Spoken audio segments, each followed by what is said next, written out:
수소를 이용해 에너지를 만들어내는 수소 연료 전지는 탄소 중립의 대안으로 손꼽히고 있는데요.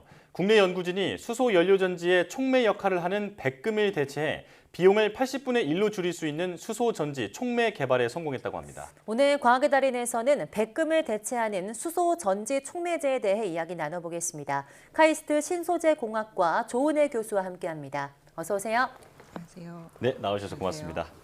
자, 백금, 말 그대로 귀금속이잖아요. 이 백금을 대체할 수 있는 전극 소재 개발에 성공하셨다라고 들었는데 어떤 기술인지 간단하게 설명해 주시죠. 네. 연료전지는 수소하고 산소를 반응시켜가지고 전기를 생산하는 발전 장치입니다. 네. 따라서 두 개의 전극, 즉 이제 수소가 반응하는 전극과 산소가 반응하는 전극으로 구성을 합니다. 네. 저희가 이번에 개발한 소재는 그 중에서 이제 수소 전극용 소재입니다. 현재 가장 성능이 우수한 소재는 백금인데요. 니켈과 몰리브데넘을 이용해서 백금 대신 사용할 수 있는 소재를 개발했습니다. 네.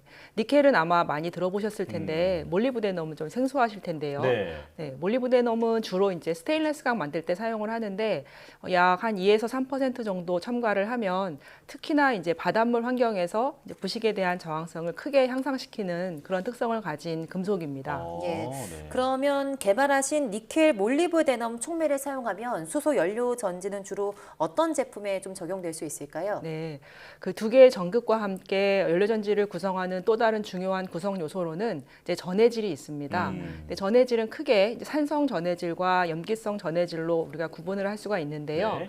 산성 같은 경우에는 이제 금속을 부식시키는 성질이 굉장히 강하기 때문에 부식 저항성이 우수한 백금 같은 귀금속만 이제 전극 소재로 사용을 할 수가 있습니다. 반면에 염기성 전해질은 부식성이 약해서 이제 니켈 같은 좀 저렴한 금속을 전극 소재로 우리가 사용하는 것이 가능합니다. 네.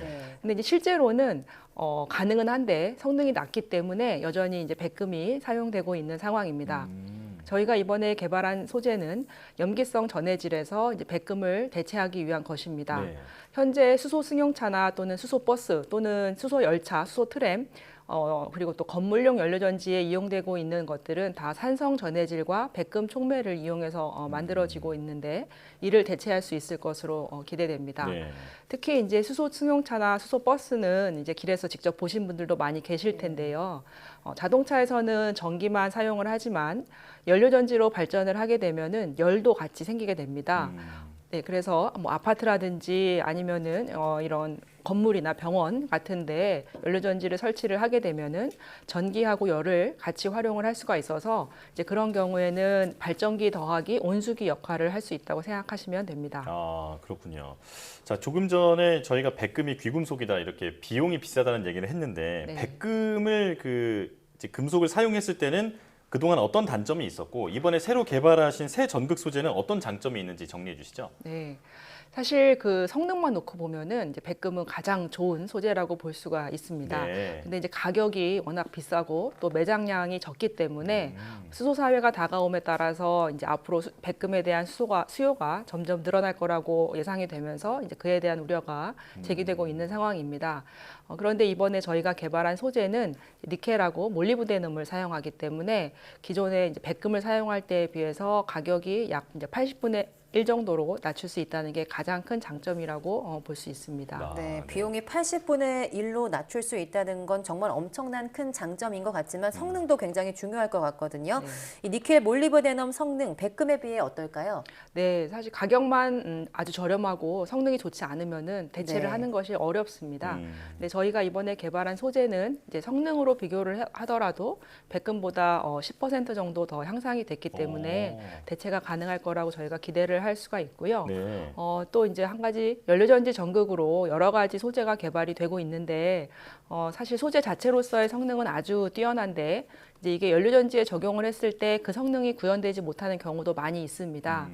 그것은 이제 새롭게 개발한 소재에 대해서 연료전지를 제조하는 공정이라든지 아니면 내부에서 실제로 작동하는 이제 환경과의 정합성을 확보하는 것이 이제 그렇게 쉽지는 않아가지고 이제 그런 문제가 있었습니다. 네. 근데 저희가 이번에 개발한 소재는 소재 자체로서의 성능도 좋았지만 이걸 가지고 연료전지를 실제로 만들어서 연료전지에서도 성능을 구현했다는 점에서 이제 의미가 있다고 생각합니다. 네. 그렇군요.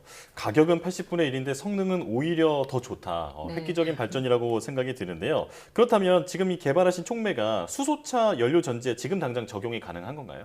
네, 그게 앞서 말씀드린 것처럼 현재 이제 수소차 연료전지에는 산성 전해질을 사용을 하고 있습니다. 그런데 이 지금 사용하고 있는 그 산성 전해질이 이제 부식을 일으켜서 우리가 사용할 수 있는 금속이 제한되는 그런 어려움도 있지만 네. 또 이게 불 속의 고분자여가지고 합성이 까다롭고 조금 가격적으로도 이제 좀 더 낮춰야 되는 그런 문제가 제기가 되고 있는 상황입니다. 그래서 염기성 전해질로 대체를 하고자 하는 시도들이 지금 많이 이루어지고 있는 상황입니다. 네. 그래서 저희가 이번에 개발한 그 결과로 비귀금속 전극 소재를 사용할 수 있다는 그 염기성 전해질이 가지고 있는 고유한 장점을 구현할 수 있게 되어서 이 염기성 전해질을 기반으로 하는 연료전지의 상용화도 앞당길 수 있을 것으로 이제 기대합니다. 네. 그 기존 백금은 그 하나의 금속인에 반해서 니켈, 몰리브데넘은 두 가지를 좀 합한 건데요. 네. 생산 과정이 어떻게 될까요? 네, 그 니켈과 몰리브데넘이 녹아 있는 용액을 잘 섞어주고요. 그 용액에 저희가 이제 환원제라고 부르는 반응 촉진제를 넣어주게 되면 그 니켈과 몰리브데넘이 골고루 섞여 있는 나노 입자가 만들어집니다. 그러면 이제 원심 분리기를 이용을 해서 나노 입자를 분리를 시키고 450도 정도에서 1시간 정도 열 처리를 하게 되면 이제 바로 만들어져서 사용이 가능합니다. 근데 이제 연료전지를 만들 때는 이 니켈, 몰리브데넘 나노 입자들이 서로 굉장히 이렇게 밀착이 되어 있으면 수소 기체가 그 사이사이로 들어가서 반응을 해야 되는데 그렇지를 못하기 때문에 탄소 입자를 같이 섞어서 전극을 만들어주게 되고요.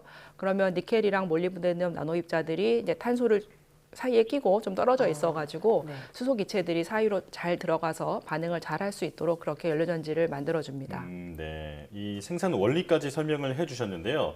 자, 그런데 니켈은 많이 들어본 금속인데 지금 몰리브데넘은 설명을 좀 들었어도 이해가 잘 되지가 않습니다. 이제 부식을 방지해 준다 정도로만 말씀해 주셨는데 이 소재에서 몰리브데넘이 정확히 어떤 역할을 하는지 좀 자세히 설명해 주시죠.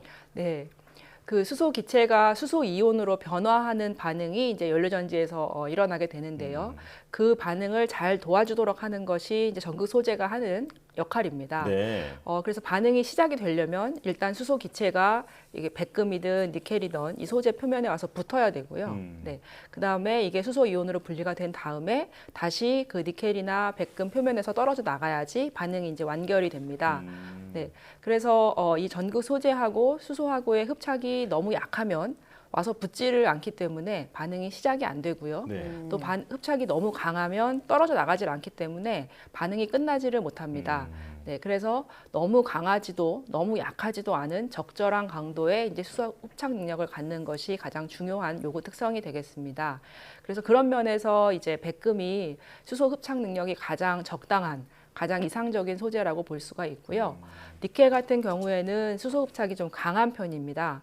그래서 저희가 착안한 것은 수소 흡착이 약한 소재하고 니켈을 같이 혼합을 해주면 니켈의 수소 흡착을 약화시켜서 성능을 향상시킬 수 있지 않을까 했고요. 그런 면에서 몰리브데넘이 가장 그 역할을 잘 했습니다. 네. 흡착력의 그 정도를 좀 맞추기 위한 니켈과 몰리브데넘의 조합을 찾기까지 굉장히 좀 힘드셨지 않을까 싶은데요. 어떻게 이런 조합을 찾게 되셨을까요? 네, 이게 니켈만으로는 이론상은 이제 사용이 가능한데 실제로는 성능이 거의 나오지 않았기 때문에 저희가 이제 니켈에 몰리브데넘뿐만 아니라 철이나 크롬, 아연, 텅스텐 같은 여러 가지 이제 금속들을 혼합을 해서 성능을 평가를 했고요. 그 결과 몰리브데넘이 가장 성능이 좋은 것으로 저희가 얻었습니다. 네.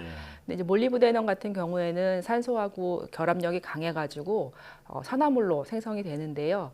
이 몰리브데넘 산화물은 수소에 대한 흡착이 매우 약하고 거의 없다시피 해서 이제 니켈의 수소 흡착 능력을 약화시키는데 도움을 준 것으로 분석이 되었습니다. 네. 자, 아주 자세히 설명을 들어봤는데요. 지금 이제 새로 개발하신 촉매의 그 이점에 대해서 다시 한번 설명을 해주실까요? 네.